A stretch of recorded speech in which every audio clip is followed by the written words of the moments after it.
Swerte kasi maganda yung birthday gift sa akin ni Pundador. Tumawag yung kaibigan ko na magiinom daw kami. Pumunta ako dun sa City Mart, Bay Mall, supermarket sa Batangas City. Super special yung binili ko kasi yun naman talaga yung iniinom namin.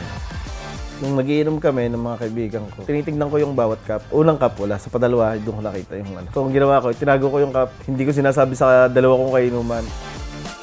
Saka ako sinabi sa kanya, Mami, nanalo ako ng Tesla. Hindi ako naniniwala. Una talaga, akala ko scam. Tinignan ko muna din kung totoo bang may ganong promo. Pagdaan ko nga sa Skyway, may malaking billboard. Ay, totoo nga, hindi. May ganun nga promo yung Pundador. Nung nakita namin ng personal, yung Tesla Y, sabi ko, parang ang ganda. Kasi pipindutin mo lang, lahat nandun na. Para sarap imaneho na. Nagpapasalamat kami sa Pundador para dito sa napakagandang birthday gift sa asawa ko. Sa mga mag-iinom dyan, gumaya kayo sa akin. Sa mga magbabaray, enjoy lang natin pag-inom and drink moderately. Ganun lang lagi. Salamat, Pundador.